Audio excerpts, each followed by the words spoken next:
And what's next? It's on display at Husker Harvest Days. And stay tuned as we bring you the latest in agriculture. We've got the latest in tractor technology, plus we meet the man behind the show. And Roger Libby now passes the torch. Plus we hear from producers as we head into harvest. Later we check out the All-American Farm and what a farmer turned YouTuber thinks of the show.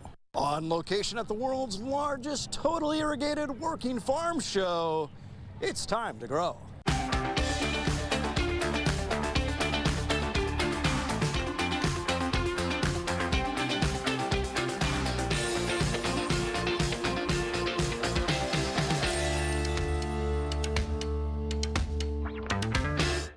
You can't take the farmer off the farm, but autonomous technology may hold the promise of getting him off the tractor. Some kids grow up playing with tractors.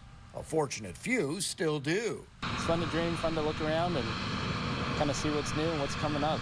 Few places show that better than Husker Harvest Days, the world's largest totally irrigated working farm show, where one machine is turning heads. I think, what was that? So there's nobody sitting in the seat up there. There's no phantom farmer as the driver climbs from the cab. Technology does the rest. I noticed there's no one in it, just kind of started driving. This could be the future of farming, allowing growers to be more efficient, especially when good help is hard to find. You can take a very unskilled operator. You can take my 16-year-old son who knows nothing about grain cart operation, and you can put him in the cart at a tractor, a seat of that tractor, and he can become a very skilled operator. Raven continues to drive innovation on the path to autonomy. While fully driverless machines may be a step too far for many, the company has developed a system where the combine and grain cart sync up. When you need that tractor, it's a simple push of the button. That tractor takes a dynamic path plan to where you're going to be, right where you want it to catch your grain. The goal is to minimize grain spillage and maximize profits. Engineers say their studies show farmers are able to go faster with a 30% reduction in stress. You don't have to come home and be so wore out and stressed.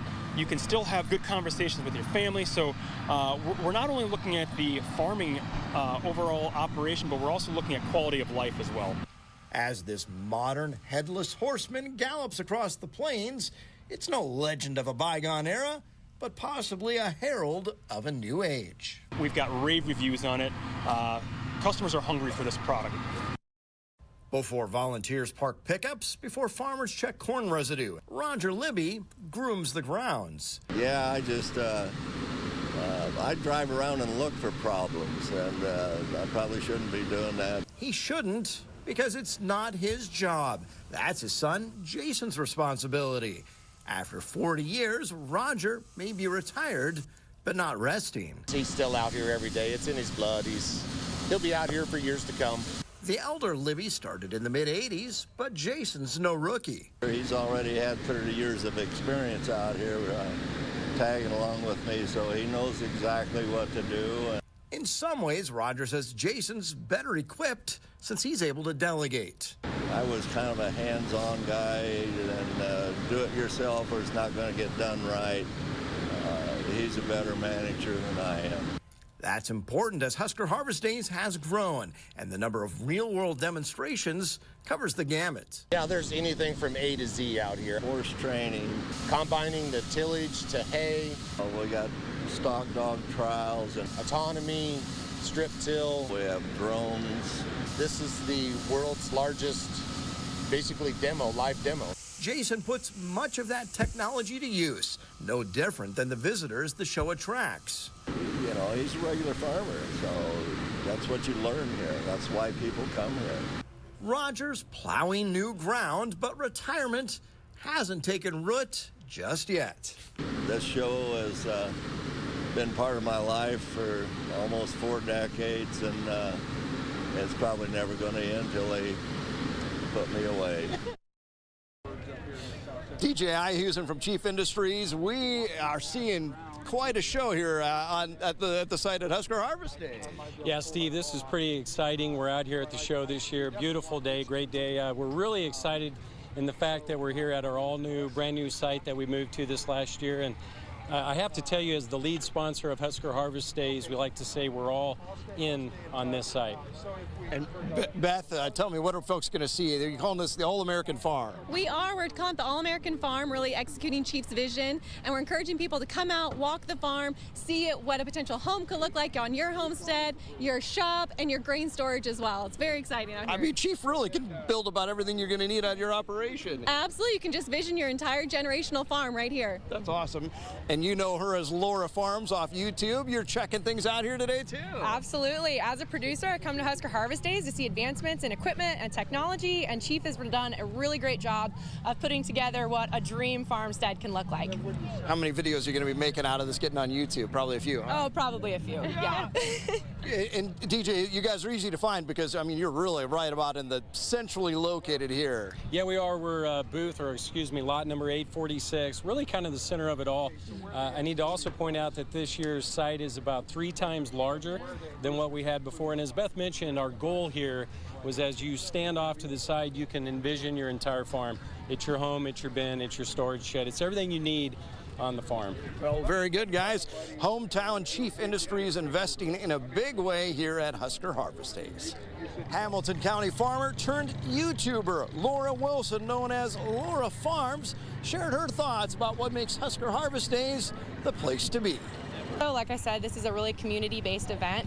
So I come out here because I really feel like I make a new friend every day at the Husker Harvest Day show.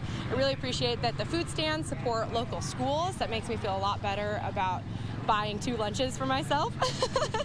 But yeah, like I said, there really is something for everyone at Husker Harvest Days. Welcome back to Husker Harvest Days. When the topic of climate change comes up, often carbon dioxide is right along with it. And there's some interesting things going on in agriculture when it comes to carbon. Mike Hoger from Agoro Carbon is joining us now. And I just want to get right to it because this is so interesting. What do you do? So what we do is we work with both row crop and livestock producers to put together projects that basically remove CO2 from the atmosphere and store it in the soil. And so there's a whole process that's done through photosynthesis. It's stored in the soil. We take a measurement early on, and then we track the progress of what they're building, and then they can monetize that. And those carbon contracts, it's a ton of CO2 that's stored in the soil, are then sold into what's called the voluntary carbon offset market. So it's very interesting. Is there a benefit to keeping that in the soil as well? Absolutely. Durability's very much key. So what we want to do is we want to remove it from the atmosphere, store it in the soil, at which time then the folks who are buying, companies that are buying these contracts are then confident that they're able to use these to offset their carbon footprints, thusly trying to get to their zero carbon emission goals. So we work in unison with major businesses, and again, it's a way for Agoro Carbon to help producers, be it row crop or cattle, to monetize sustainability. All right. Now, you're doing this in Nebraska. Absolutely. We're signing up hundreds of thousands of acres, both with beef producers and row crop producers. And I think one of the keys to this is that we don't change how ranching's done or how farming's done. The adaptive practices are done in conjunction with the way the producer operates within their farm or ranch. All right. We're out at Husker Harvest Days. Yes. What can people learn? Oh, well, I think they can come by our booth. We're down at the livestock side of the Husker Harvest Days, and come in and visit with us, and we can run an estimate for you, show you what it's worth in your operation. I think folks will be pleasantly surprised. And the real win for our producers here in Nebraska is really the long-term soil health benefit. So they not only monetize it through Agoro Carbon, but then they get the benefit of long-term soil health and the improvement on their operations. And we've just scratched the surface. There's much more grow when we come back. This portion of NTV's Grow is sponsored by Acres Equipment, solutions for every field. Acres has what you need to get the job done. Welcome back to our live coverage of the 2023 Husker Harvest Days. Of course, after harvesting comes the processing, and the chairman of the Nebraska Soybean Board, Doug Sathoff, is here to joining us now from Husker Harvest Days. Exciting stuff going on when it comes to processing in soybeans. Yeah, we've got some exciting things coming down the line. We're Right now there's 2 new soybean processing plants being built in Nebraska, one in David City and one in Norfolk, and they're, yeah, like I said, in the process of getting built. They're going to happen, and they're going to be crushing a lot of soybeans here coming up in the next couple of years. So what does that mean for the average consumer? Well, for the average, right now, the driver is the oil. That's why we're seeing all these new processing plants, because renewable diesel and biodiesel are really taking off, especially in states like California, Oregon, Washington, with that low carbon emission standard that they like to have. So we're seeing that oil being the driver. That's why these processing plants are getting, crushing more or building more plants. So yeah, right now, I think in 2022, we produced 1.92 billion gallons of renewable diesel, and that's doubled from 2021. So it's huge right now. Wow. So is this a chance for producers to jump in if they haven't been growing soybeans? Yeah, I think we're going to need more soybeans in the years to come, especially, as long as oil is still in high demand. Problem with now we got soybean meal, which is the other product of crushing, so we're going to still promote animal, livestock projects that come about, and just because that's still our number one customer is the meal side, the animal agriculture. So it sounds like a lot of demand for soybeans coming down the line. It's pretty exciting. Can't wait to see what happens. All right. Let's talk about Husker Harvest Days. What are you guys doing out here? Soybean board, we're over in the commodities building there. I think that's main or central over there, but right as you walk in, our building's right there. So we're talking about, American-made, Nebraska-raised products, and that soybeans fits right in. We're always, with irrigation, our good soils in Nebraska, we're going to have a dependable product. We're always going to have soybeans, whether they're drought or no drought. With irrigation, we got soybeans, so it's come by and see what the checkoff is doing with your checkoff dollars. It's a pretty neat thing. Yeah. Any expectations when it comes to harvest this year? Well, it's going to be a little rough, I think. With my area, we're in a severe drought all summer and still are. So the dryland soybeans won't be much there. Irrigated looks pretty good, but it's hard to keep up with irrigation when it never rains. So we might be off on yields just a little bit, but things look good though in the area. Our Grow Weather Outlook is next. NTV's Grow Weather is sponsored by Acres Equipment, solutions for every field. Acres has what you need to get the job done.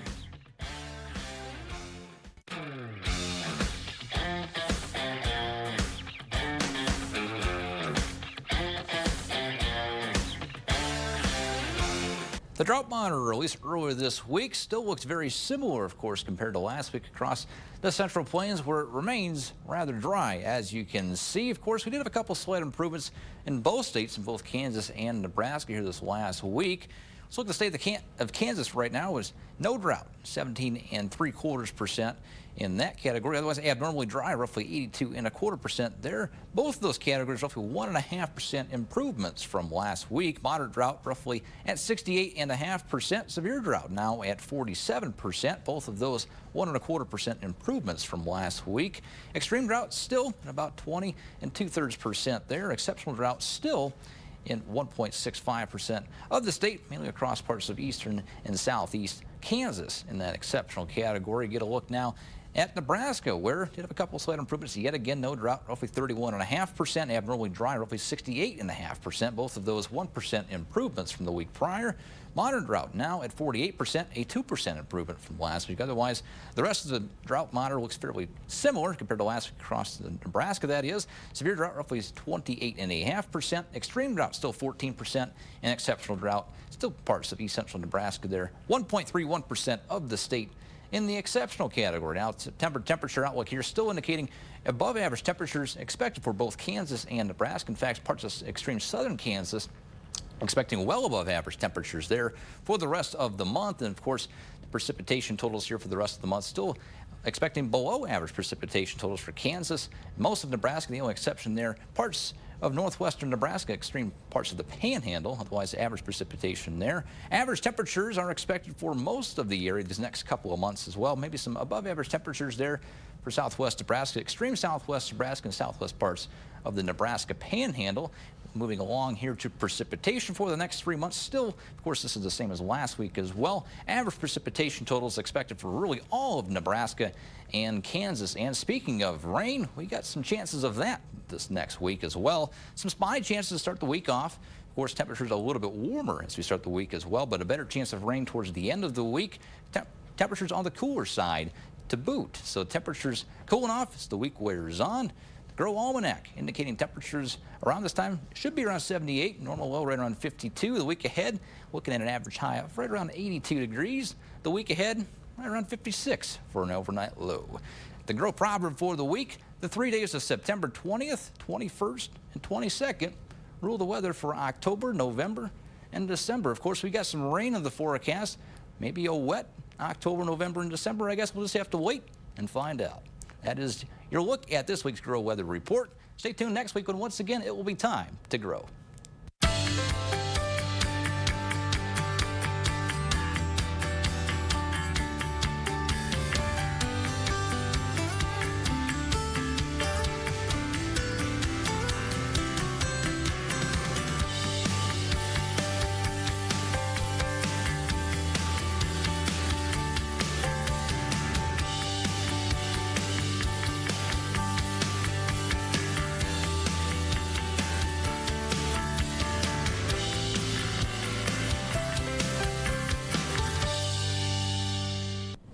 You folks shared some great photos with us during this state fair, and keep them coming.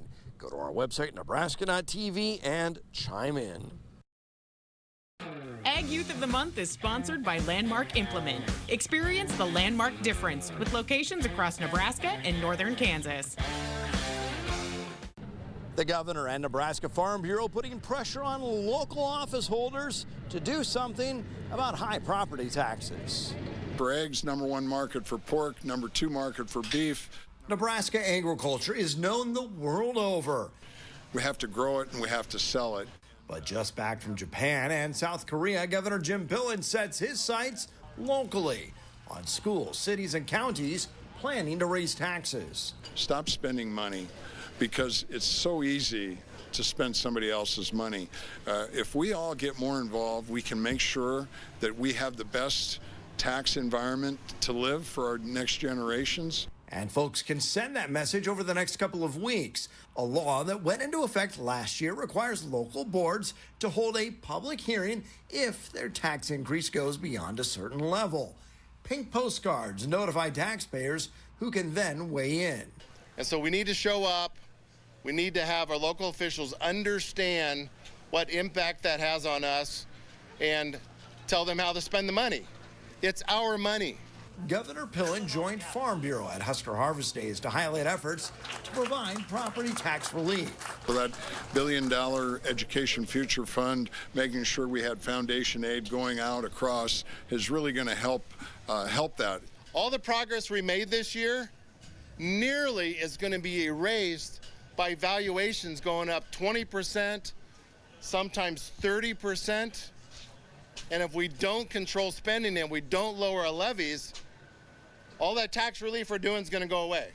Sometimes called truth in taxation, the new public hearings are required only for political subdivision whose proposed tax asking rises beyond the threshold. So not every political board will hold one. Hall County, for example, has one school district subject to the rules this year. County Clerk Marla Conley says there was some confusion last year about the meetings. Cities, counties, and schools attending can present budget information, and the public can speak, but it's not a debate, and there's no vote. The intent is for the public to have an opportunity to speak up before elected boards finalize budgets for the year. Farmers celebrate several wins in recent years, like direct tax relief and refundable income tax credits. Now Farm Bureau says this is another way farmers can make their voices heard. We can do all kinds of stuff at the State House, but at the end of the day, if we can't control the local spending, we're not going to make progress. We have had a great 3 days at Husker Harvest Days. Sadly, it's come to an end, but we've got much more coverage we're going to bring you in the weeks to come. Too much to squeeze into just 1.5 hour. And you can find it all every Sunday night when we see how agriculture makes Nebraska grow.